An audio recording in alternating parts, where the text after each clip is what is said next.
some time ago, I gave you an exercise to draw your benevolent future towards you. You can look it up. It had a gesture like this. Okay? You can look it up.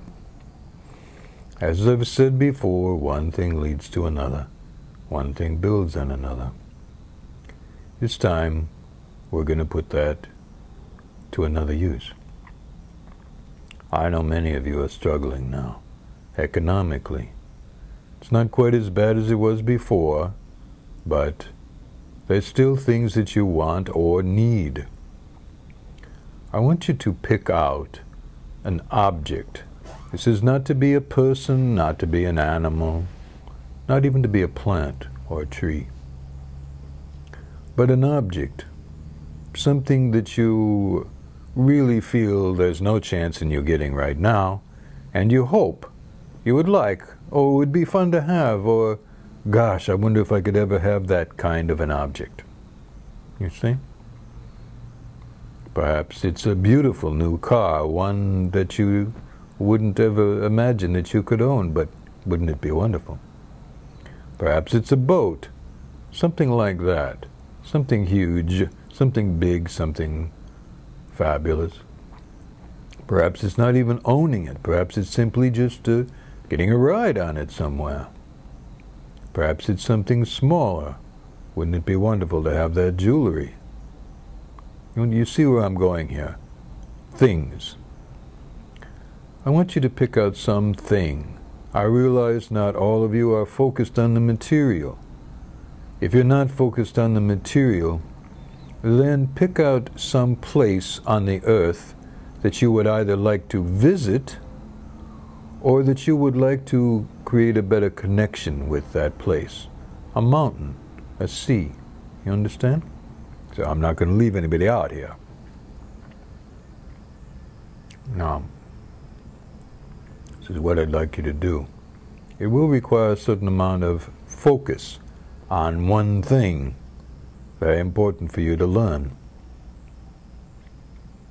So, if you have a picture of that object, it'll make it easier. If you can see an object like that, that will also be easier. But if you can see it, you'll have to try and memorize it. You don't have to touch it.